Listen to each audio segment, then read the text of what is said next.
a gente tem uma... São umas reflexões que a gente tem que fazer. reflexões que a gente tem que fazer. A gente é um país que tem essa vocação, cara. Nós temos gente para fazer, né? Apesar de ter todos os problemas de contratação de mão de obra, mas nós temos gente para fazer, gente empreendedora pra caramba. Temos clima, terra. Temos clima, tudo. temos terra, temos sol, cara. Nós fazemos 2 safras por ano. 3 em alguns lugares. Nenhum país no mundo faz isso, cara. Como é que é? Tem uma alternância, né? Soja e milho, tem um negócio assim, né, Paulo? Aqui no Brasil, né, especialmente quando a gente fala da produção do cerrado, em outras regiões do Brasil também, a gente tem a possibilidade de fazer... Nós vivemos aqui um clima tropical. Né? Isso é um ponto que eu nem falei naquela hora, mas eu vou puxar aqui agora. Em climas tropicais, cara, a gente tem mais doenças, a gente tem mais insetos. É tudo muito diferente de um país que é temperado. Né? Que chega no inverno, cobre de neve e aí mata todas as pragas que existem ali, entendeu? É o ano inteiro aqui. Aqui não, meu amigo, é o ano inteiro. Calor, sol, né? Umidade, né? Não é o ano inteiro que tem umidade, mas, cara, a gente faz 2, às vezes 3 safras na mesma área. Né? Põe soja, milho, dependendo da área, coloca boi num período. Então, a gente tem incidência de doença pra caramba, a gente tem incidência de inseto pra caramba. Erva daninha, cara, lá no seu quintal lá, se você não deixar de roçar lá, não cresce um monte de erva daninha, cara? Cresce erva. E às vezes tem que jogar uns produtinhos lá. Então. Né? Se você estivesse nos Estados Unidos, ia vir a neve aí, você não ia fazer porra nenhuma. Entendeu? Falando sobre o Amazonas, né? Eu entendo como você fala sobre... talvez transformar no estado mais produtivo, porque ele é produtivo. Sim. Mas é aquela velha história, o que não tem dono não é de ninguém. Sim, Então talvez não fosse melhor o Brasil, enquanto estado, delimitar o que pode ser feito e não pode ser feito no Amazonas, para que, na verdade, tenha dono e tenha cuidado. Sim. Cara, como é hoje, cara, desculpa, mas é muito... Na impressão que, assim, desmatamento, tudo que acontece lá é justamente por não ser de ninguém. Sim. Assim, cara, o que eu te falei. A gente tem área aberta hoje suficiente para produzir alimento pra caramba, sabe? Eu não sou um defensor de que tem que derrubar mato e fazer lavoura. Não sou, cara. Acho até, inclusive, que não é esse caminho que a gente tem que seguir, porque nós somos uma potência agroambiental. E a gente só tem que fazer isso se tornar um diferencial competitivo no mercado internacional. Você tá entendendo? Sim. Porra, qual que é outro país que tem 66% da sua área preservada e ainda assim é líder mundial? É uma potência.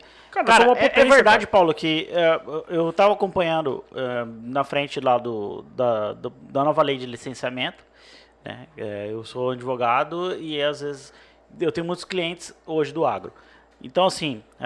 eu estava acompanhando a questão daquela frente que está no Congresso Nacional hoje, e ali ele falava assim, o relator falava de uma questão que eu achei muito interessante, que ele falou assim, hoje, março de 2021, nós temos potencial para dobrar nossa produção sem derrubar uma árvore. Isso é verdade, cara? Porra, muito verdade. Mato Grosso vai ser protagonista, já é, né? E vai continuar sendo protagonista, cara, porque assim, ó, a gente tem hoje aqui, falando especificamente do estado, tá? A gente tem mais ou menos 23 milhões de hectares que são utilizados para pastagem e mais ou menos uns 9 milhões, 10 milhões que são utilizados para agricultura. Desses 23 milhões aqui que são utilizados para pastagem, cara, a gente tem uma produtividade baixa de pecuária, tá certo? Não vamos negar isso. Só que essa mesma área ela tem uma porcentagem grande dessa área que pode ser convertida para a agricultura facilmente. E mantendo a produção pecuária se a gente aumentar as produtividades, que é possível. Sensacional isso. Então, cara, a gente não tem necessidade de derrubar um pé de... Por isso que eu falo para você que eu não sou a favor de sair derrubando mata e abrindo área, porque não precisa. Aí sabe por que eu achei interessante nessa audiência pública, que falou assim, então por que a gente não dobra? Que dá um interesse econômico. Sim. A gente não, porque nós não temos a capacidade de escoar a produção. Exato. Porque, por exemplo... Logística, tá falando? Logística. Então, a gente não tem hoje, por exemplo, um trem, hidrovias. Nós dependemos exclusivamente de rodovias, cara. Cara, a rodovia sempre ferra a gente. Já pararam pra pensar nisso? Sim. Sempre, Você lembra em 2000, mais ou menos, sei lá, ano de 2006, 2007... Quando teve um aumento fudido assim de produtividade, e aí começou a ter um monte de caminhão parado na Serra do Mar lá Lembro. em Santos. Eu lembro disso aí. Cara, Logística pura. é logística, cara. A gente não tem estrutura. Meu, por que a gente não tem mais pivô central aqui para fazer irrigação? Não sei. Primeiro, porque é mó difícil tirar a licença ambiental, a outorga d'água e um monte de coisa para fazer. E segundo, porque oscila tanto a energia lá no campo que queima os motor e não compensa.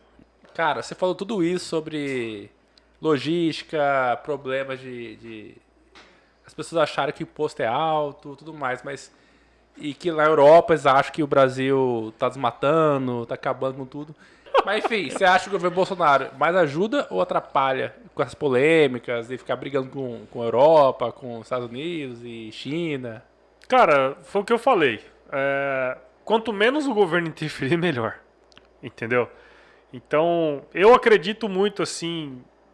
Porque uma coisa é a opinião pública, né? A gente participa do mercado internacional.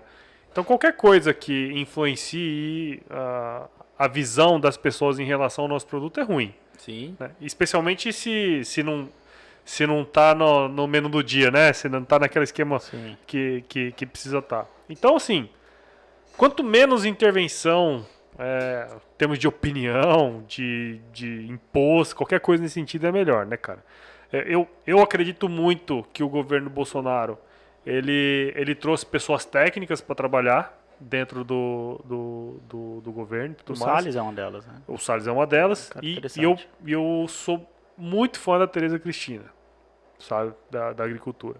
E eu sei que ele trouxe pessoas técnicas, assim, trouxe pessoas técnicas e deu liberdade para elas, porque gente muito próxima a mim tá no governo, sabe? Então, assim, gente que eu sei que é boa, que tá no governo e tá fazendo um bom trabalho. Então, isso é o que me dá bastante segurança de dizer que, sim, pelo menos na área que eu tô enxergando, Do agro, você fala. do agro, é um governo técnico.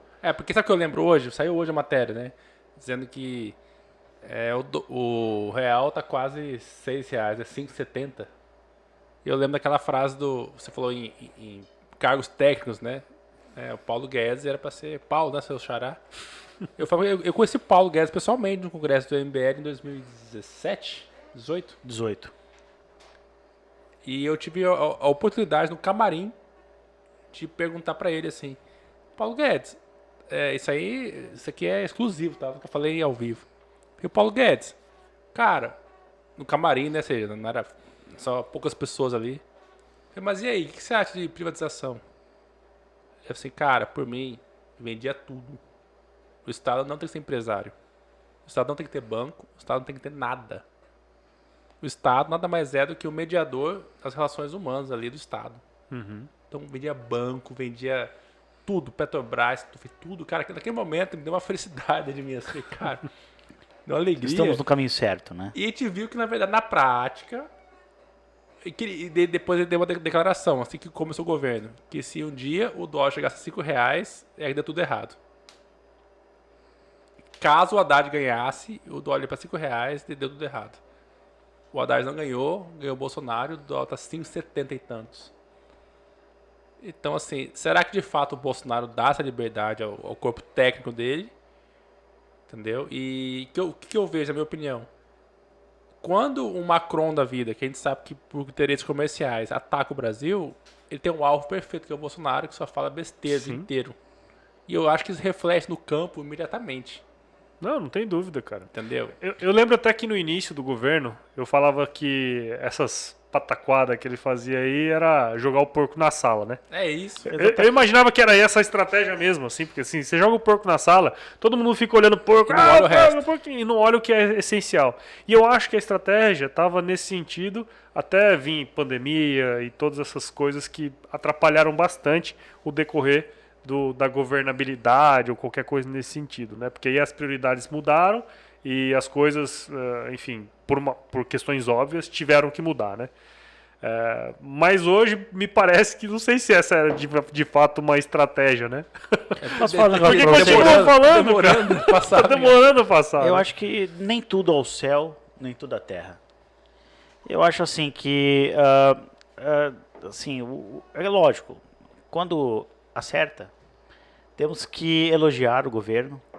E a hora que erra, a gente tem que ser críticos, assim como éramos com Lula, com Dilma, né?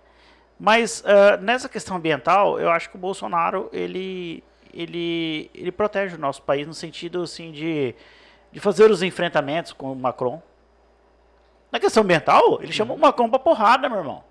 Mas eu não sei até que ponto, porque a narrativa, assim, é o Macron e o mundo versus o Bolsonaro. Então, assim, por mais que a gente sabe que o Bolsonaro tem razão, acho que quando ele fala, mas na visão lá fora, o Mas mundo eu contra acho que ele. Eu acho que essa é a questão mesmo, né, cara? Vira Porque, assim, narrativa. exato, narrativa. vira um prato cheio pra você dar um Exato. tapa na orelha dele, né? Que eu acho? Eu acho que um presidente, ele tem deveres institucionais. Ele tem que ficar quieto muitas vezes, ele tem que ser polido muitas vezes pelo cargo que ele ocupa. Tem que ser político, inclusive. Mas vou repetir a frase do Macron. Depender da soja brasileira, nós estamos incentivando o desmatamento da Amazônia. Então, mas E o Bolsonaro, nesse ponto, eu acho que ele vai bem a hora que ele fala assim, eu sou presidente da porra toda e não vem falar da Amazônia, porque você não tem porra nenhuma mas preservada. Eu acho que nesse Entendeu? sentido tá certo, sabe? Mas Só só falou isso, o Macron só falou isso porque tinha um Bolsonaro lá. É isso que eu quero dizer. É. Se fosse um presidente mais É isso que eu ia polido, falar. quer dizer, talvez o Macron não falaria isso. Seria um presidente mais próximo, Macron, que conversaria mais. Só tem o Macron falando isso, uma frase absurda dessa, porque tem um Bolsonaro falando merda aqui. O que você acha, Paulo? Como eu falei, eu não sou o cara mais indicado pra falar sobre política, né? Até porque eu não acompanho tanto como eu deveria. Mas eu te dá um concordo, cara. diploma de falar assim, fale abertamente. Não, Você- cara, Vocês aqui é papo de boteco, né? sim. É o que eu sempre falo pra todo mundo. Falar merda, todo mundo fala. Né? Eu falo, vocês falam, todo mundo fala merda. Né? Agora, uma coisa é eu falar merda e o Bolsonaro. Entendeu? Então, assim, eu acredito muito que as pessoas, elas têm que entender qual que é o poder da responsabilidade dela. Perfeito. Entendeu? Já diria o tio Ben do com Spider-Man. grandes, com grandes poderes vem grandes responsabilidades, né, cara? exato. Cara, eu não tiro uma vírgula que você falou, Gi. Cara, o Macron tá errado? Tá. Redondamente errado, cara. Ele não sabe o que ele tá falando. Inclusive, ele depende da soja hoje porque foi uma decisão de Estado da França não investir em produção agropecuária. Tá certo? Certo. Manter os caras do jeito que eles estão há 500 anos. Entendeu? É uma decisão deles. Por isso que eles dependem de um monte de alimento de fora. Entendeu? Para fazer o alimento barato de fora. Né? Então é uma decisão deles, cara.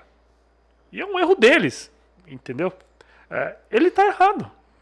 Mas eu dizer pra você que eu tô certo, que o Bolsonaro tá certo em rebater, é uma política de bate e volta, cara. Isso não leva ninguém a nada. É isso que eu penso. Talvez fosse um Temer ou o Fernando Henrique, eram mais polidos. Ia tentar resolver diplomaticamente, né? O Temer diria, preservá-lo-ei. Usaram uma mesóclise.